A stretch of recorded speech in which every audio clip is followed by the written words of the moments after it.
that doesn't look right. And then if you just switch to the tab with your presentation and click present, and you'll be in full screen. Are we ready to go now? Perfect. Okay. Well, You good look good. afternoon, everyone. My name is George Lieux, and I'm coming from downtown Fort Smith, Arkansas, which is on the Oklahoma border. Let me back up, got a little fast there. I would like to thank TCAL for sponsoring this event. I'm proud of the fact that I'm one of the founding members of the Arkansas cadre for the TCAL cadre in Arkansas. I'd like to thank these sponsors. I actually have a couple of links to some Common Sense Media videos, and I'm going to ISTE leaving Saturday. Looking forward to that. I titled this presentation, If I Knew Then, and of course you know the rest of it, what I would do. If I knew then what I know now, what would I have done? Actually, it's because my claim to fame in the district is that I've been around here longer than most. By then, what I knew then, I'm talking about 14 years ago, when I actually then left the classroom and moved to the professional development department. Now, that doesn't mean I was just been teaching for 14 years. I actually taught high school for 24 years prior to that. So yes, that is 38 years that I've been involved and still enjoying what I do. When I talk about then, what if I knew then, well, what I'm talking about then is the days of Windows 95. Most of you probably don't even remember those days, but that was a big deal for us. And I don't think I've had a desktop look like that since Windows 95. And also with that came, of course, Microsoft Office, and PowerPoint, of course, was the big deal back then, and Excel as well. But one of the reasons I was considered to be an early adopter of technology, and why I came over to the professional development department to work with other teachers with technology, is because I could do PowerPoint. And I could do all the bells and whistles, and we could have a lot of fun in all of our workshops with presentations. And of course, we did Excel as well. And then, of course, the internet, if you could, copy a picture from the internet, that was big stuff back then. So how things have changed. Oh, and we also had Pegasus email. I hope no one else had to go through that, but it was a big day when we were able to go to Gmail. So after 14 years in the professional development department, there are a couple of things that I've come away with that I'll share with you. One thing I definitely know, that you can take lots and lots of money, bagfuls of money, and you can spend it on technology, but you know what? It doesn't mean that something's going to change. The one thing that will definitely change is your budget, but it doesn't mean that you're really changing education. But I do know another thing about all that money. It can be spent, and there can be some big changes in learning. And I think we're doing a much better job in how we prepare teachers to use it. Of course, I guess this is really egotistical of me to say that a major role in the quality of tech integration is, of course, professional development. I think we're all realize that, and when we have very few teachers in our district anyway that are teaching and were taught with technology, or learn to learn with technology. So it's new to just about everybody in the profession still at this time. Of course, go back then when we're talking about the 14 years ago, our focus was primarily on skills and really limited to things like PowerPoint, Excel. I think maybe we had forteachers.org, but that was the extent of it at that point. And it was heavy, heavy on skills. Now, I think what we've done is we have a new focus. Over the years, we've learned to really focus on pedagogy. What are we really trying to teach them? It's not the PowerPoint. We want to teach them how to think, learn to think with technology, learn to be creative, learn to have critical thinking skills by the use of technology. So one of the things that has helped us on our way is using SAMR. Maybe everybody's heard of this, I don't know. It's not really new to us, but it's one thing that we go over quite a bit.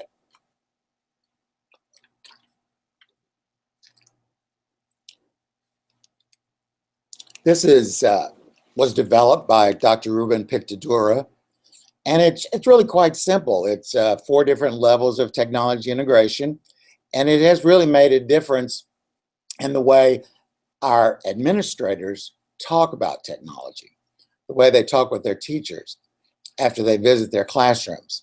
This is something that they can actually identify and talk about different levels of technology integration. It's not complicated, it's really quite simple. And it's much easier to identify this than what I used to use. I used to use a 5x5 matrix that was well thought out, had wonderful explanations, but a 5x5 matrix was a lot more complicated than this nice little 4-step ladder. So we find that the administrators and the teachers prefer talking about technology integration. The vocabulary that they use relates to these 4 different levels. I have some links to some good resources to use if you're going to use SAMR. I use it still a lot in our technology workshops, especially if I have them for 4 days. We used to have what was called a technology basic academy, the basic technology academy, but our younger teachers were insulted that they had to review basic skills. So we've now changed that to the technology integration essentials course, which is 4 days and not 5 anymore. And of course, we do in those 4 days, we try to work on identifying levels of technology integration that they create. And this is an excellent video from Common Sense Media. And this is one of the illustrations that they have when they talk about the ladder that a teacher climbs to go through the different levels of technology integration.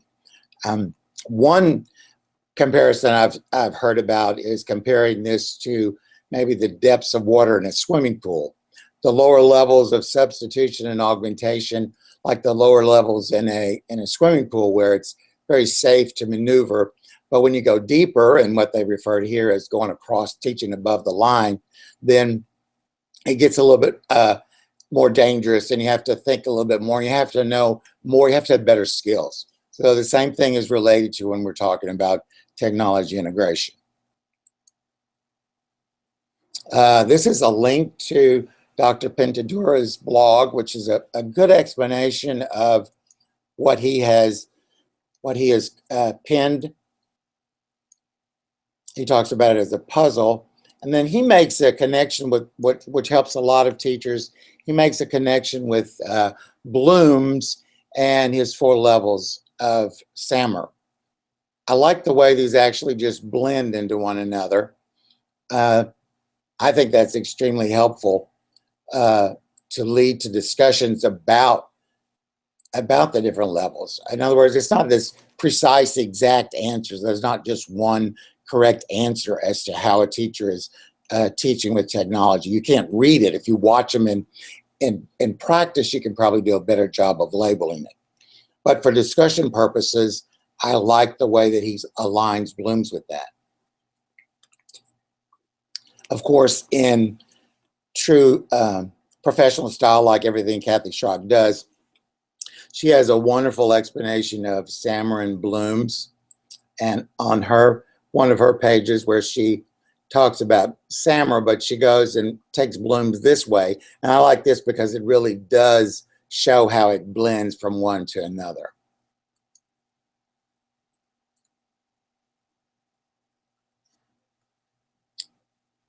Sorry about that. I got to wait till I get to the best part. This is something that I use in our longer workshops in developing this whole idea of SAMR. And what I find is it's helpful if I put people in groups, and this is a form that I created for this particular group, and I give them different types of technology integration.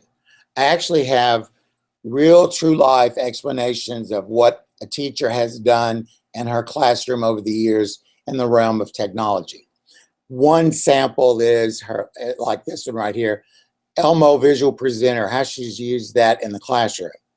So I have the participants decide as a group and discuss which level of SAMR would this probably be. And then, of course, that's important, but what's more important is what is their explanation. So they discuss and they go through, each different group has 3 or 4 different types of samples of technology integration that a teacher actually has done, and still does on occasion. This is something that I believe might help you. These are just groups that you can actually look at. They're all forms, but forms are kind of difficult to share so that someone can use them again. So what I did was I took and put the Word document that Kathy Glidewell gave me. She's the one who's given total permission for anybody to use these in any way you want. I have it set up to where you make a copy of all the ways that she has submitted, the different ways that she's used technology in her classroom. Of course, she has them divided up by level, and I didn't want to give them out to the participants in a workshop by the particular level. It's much better, I think, for them to actually try to figure out what level they would actually say that it belonged to. What I did was I took the different pieces and parts and put them in Excel and put them in alphabetical order. So that's how I divided the groups up, putting them in alphabetical order. And they give their responses as I showed you in the form. So I thought this might be something at least to give you that you could possibly use if you thought that this was helpful.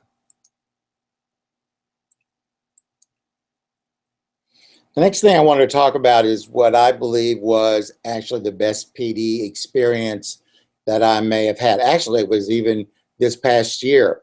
And best in the sense that I knew that every person that participated, I knew they received what they wanted to receive. They learned what they wanted to learn, and they were a very satisfied customer. And it's really kind of interesting that it would be that simple, because it truly was that simple, as you can imagine.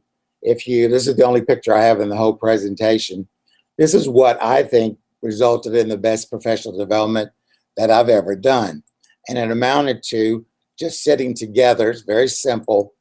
Just meet one-on-one meeting with teachers. Now, I have to say it wasn't always one-on-one.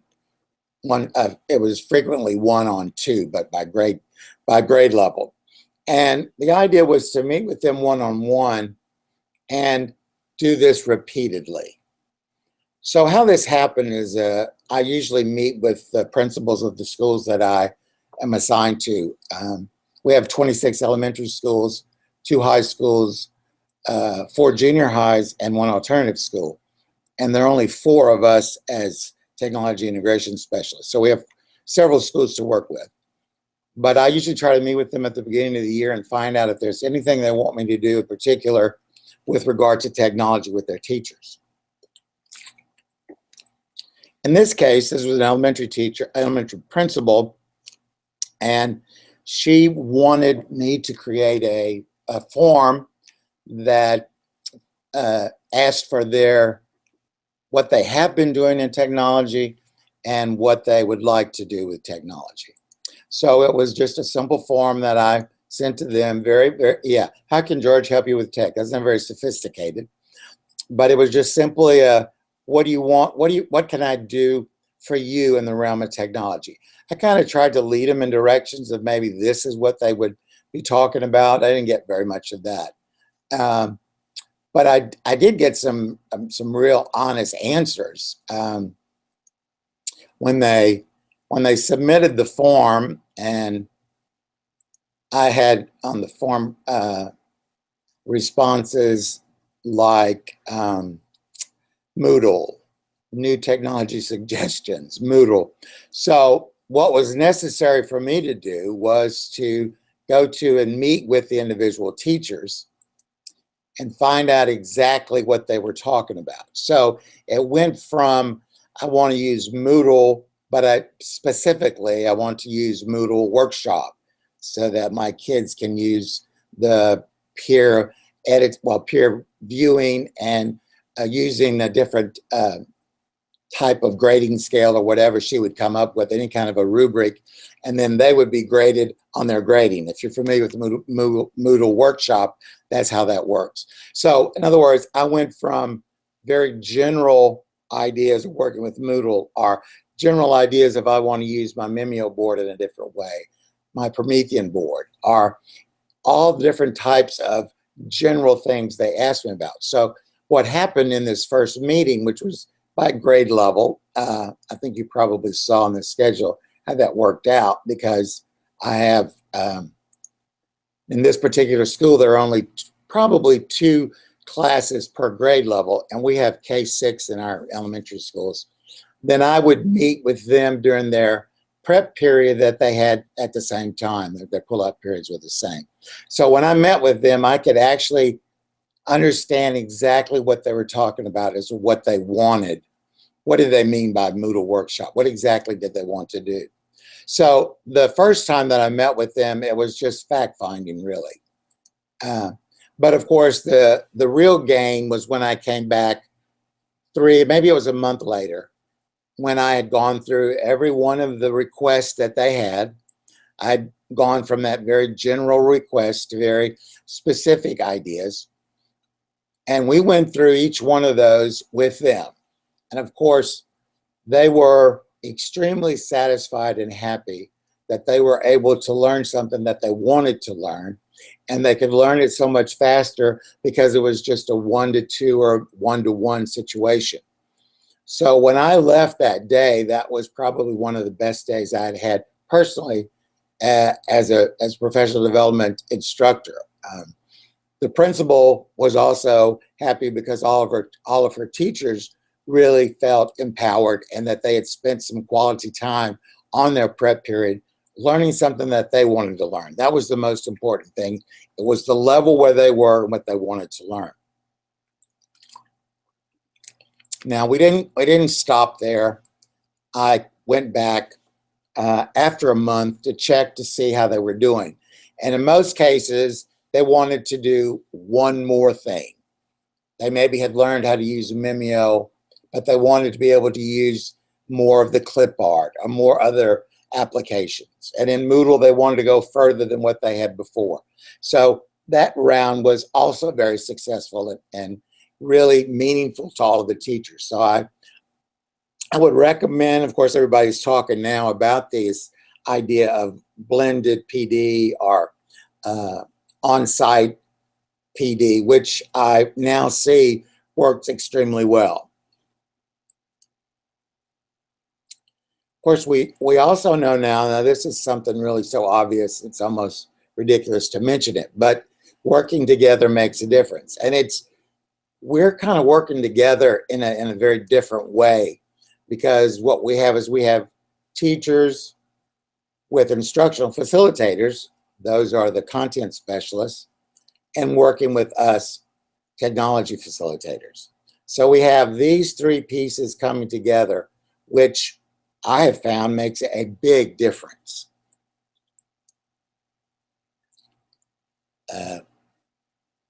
This came about working together with the specialists simply because one of the principals of the high school that I work with, she simply said at that initial meeting of the year, she told me she wanted me to work with her specialists. And I'd never done that before, but I thought it was a great idea.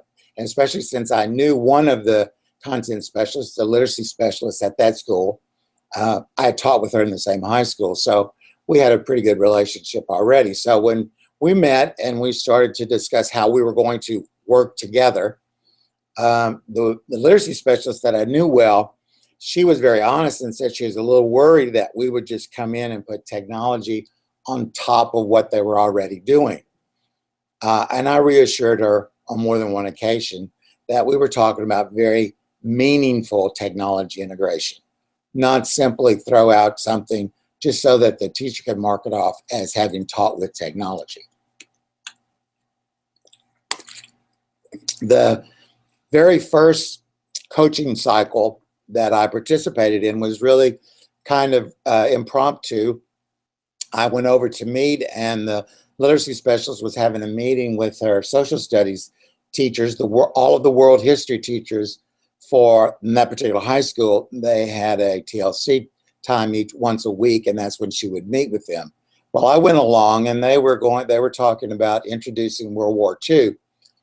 And I really liked this meeting because I sat on the side and they discussed content for probably 30 minutes of what would be the possible essential questions, content questions, unit questions. What do they really want to accomplish? What were the takeaways that they wanted from the students? And all of that was done before anything was ever mentioned about technology. And so when they did come to me, they asked, well, we want to have our kids interacting, every one of them interacting with each other on this whole concept of World War II. Well, that was a perfect lead in for, of course, a forum on Moodle. So I created a Moodle forum for them. The teachers could all interact, as well as all of the students in all of the classes. And they reacted to questions about how this affected families, how World War II affected the families in America, how it affected jobs.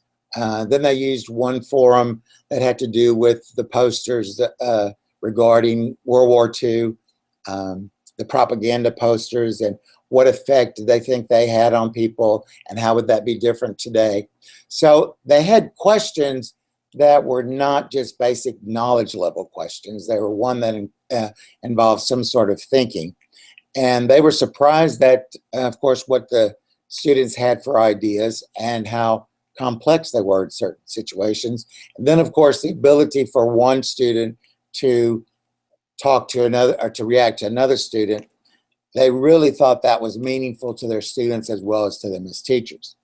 So with these coaching cycles that these specialists were using, I have learned a lot about coaching cycles, and they have, of course, tried to teach me according to Jim Knight's with his instructional coaching, the Big Four. This is a very good resource for anybody who's interested in that type of approach to working or coaching as facilitators.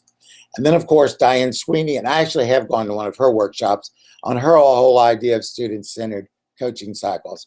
And that's just such a great concept because it puts it into the hands of the teacher as this is what the students need, and this is not what you're doing wrong or how you could do better. It's just simply a matter of this is what the student needs. So that's a big, simple oversimplification of what actually goes on in these coaching cycles. But these are great resources if you're interested in that kind of approach. Maybe you're already doing that, and this would just support what you're trying to do, because I know we talk a whole lot about coaching.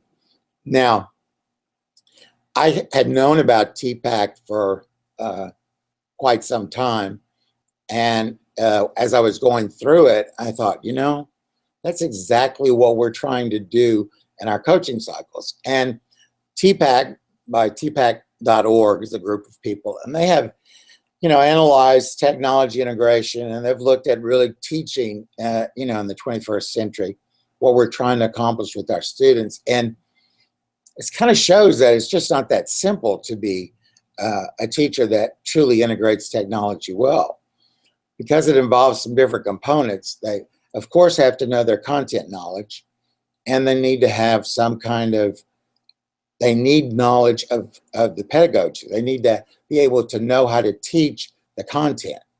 They need to have strategies. Well, now we add this other element of technology, and it's not just technology knowledge, the skills that we used to focus on, but it's also how do you actually teach this particular subject with technology? What are the different tools that can be used? What are the strategies to use? So all of these things, when they are put together, actually what they kind of refer to as their sweet spot is where everything works fine. And this is where we have the support from the teacher, the content specialist, and the technology specialist. So that has supported us in what we're doing with regard to the coaching cycles. There's a great video by Common Sense on Introduction to TPAC. Both of the previous one on SAMR and this one are very professionally done, and I think you would probably, if you're not familiar with TPAC, or maybe even if you haven't seen these videos, they're done exceptionally well and put things together in a way that is really quite easy to understand and makes a great deal of sense. So what I've done is I've set up a bit.ly link for this particular presentation. If you wanted to use any of the links or any of the ideas or whatever, then and this is, I've had it's shared for you to where you can edit it. Probably best to make it your own and then edit it. But it's just simply bit.ly, bit.ly/ready future. It wouldn't work future ready, that was already taken. And I tried to fool around. That was the best I could come up with, inverting those ready future, bit.ly ready future. And of course, if you have any questions or what have you, you think I could help you out in any way, or if you have some good suggestions for me, I would appreciate that if you would contact me. That would be very helpful. And these are the different sources that I've used. And one of the things that Future Ready would like for you to do is to complete a survey. And you can find that at learningrevolution.com/survey. And that would be very helpful to them and I guess to all of us as well. This is a design I used that you can find. This is information about that design. And you can actually use those different pieces of clip art, resize, and what have you. That's just extra with no special costs. So according to my watch, we have 3 minutes left. Is that correct, Amy? That is correct. And I'm just seeing a comment here that says fantastic. I don't see any questions, but definitely some feedback. Thank you so much. Well, very good. I hope it was helpful. All right. Thanks, George. I'm going to go ahead and stop the broadcast now. Okay. Thanks. Appreciate it.